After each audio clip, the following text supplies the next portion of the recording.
मुगल सम्राट अकबर केवल एक महान विजेता ही नहीं बल्कि एक कुशल प्रशासक भी थे। अकबर ने शासन को मजबूत और व्यवस्थित बनाने के लिए जिस प्रशासनिक व्यवस्था की नींव रखी उसे मनसबदारी प्रथा कहा जाता है। यह प्रथा मुगल साम्राज्य की सैन्य और नागरिक व्यवस्था की रीढ़ थी। मनसब फारसी शब्द है जिसका अर्थ है पद, दर्जा या ओहदा। अकबर के शासनकाल में हर अधिकारी को एक निश्चित मनसब दिया जाता था जिससे उसकी हैसियत, वेतन और सैनिक जिम्मेदारी तय होती थी।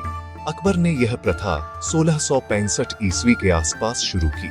इसका उद्देश्य था साम्राज्य में अनुशासन लाना, सेना और प्रशासन पर सम्राट का नियंत्रण बनाना और योग्य अधिकारियों को पद देना। मनसबदारी प्रथा के दो प्रमुख आधार थे, जात और सवार। जात अधिकारी का व्यक्तिगत पद और प्रतिष्ठा होती थी और वेतन जात के आधार पर तय होता था।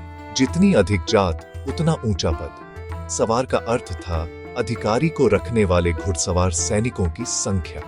उस पर सैनिकों, घोड़ों और हथियारों की जिम्मेदारी होती थी। उदाहरण के लिए, यदि किसी का मनसब 5000 जात और 3000 सवार है तो उसकी प्रतिष्ठा 5000 की मानी जाएगी और उसे 3000 घुड़सवार सैनिक रखने होते थे। मनसबदारी व्यवस्था को पारदर्शी बनाने के लिए अकबर ने दाग और चेहरा प्रथा अपनाई।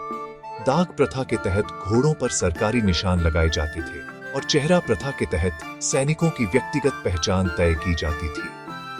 इससे फर्जी सैनिकों और घोड़ों पर रोक लगाई जा सकी।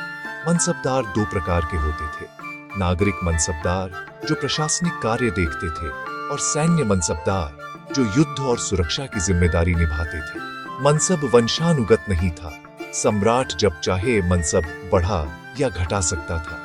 मनसबदारी प्रथा के लाभ थे प्रशासन में अनुशासन, सम्राट की शक्ति मजबूत होना, योग्यता को महत्व मिलना, सेना पर केंद्रीय नियंत्रण और विद्रोह की संभावना कम होना। लेकिन इसकी कुछ सीमाएं भी थीं। यह व्यवस्था खर्चीली थी। बाद के शासकों में भ्रष्टाचार बढ़ा, जागीरों की कमी से असंतोष फैला और अकबर के बाद व्यवस्था कमजोर हो गई। मनसबदारी प्रथा अकबर की सबसे सफल प्रशासनिक व्यवस्थाओं में से एक थी। इसने मुगल साम्राज्य को संगठित, शक्तिशाली और स्थिर बनाया। हालांकि समय के साथ इसकी कमजोरियां सामने आईं, फिर भी भारतीय इतिहास में इसका स्थान अत्यंत महत्वपूर्ण है। क्रेडिट्स, लेखन और शोध AI टीम।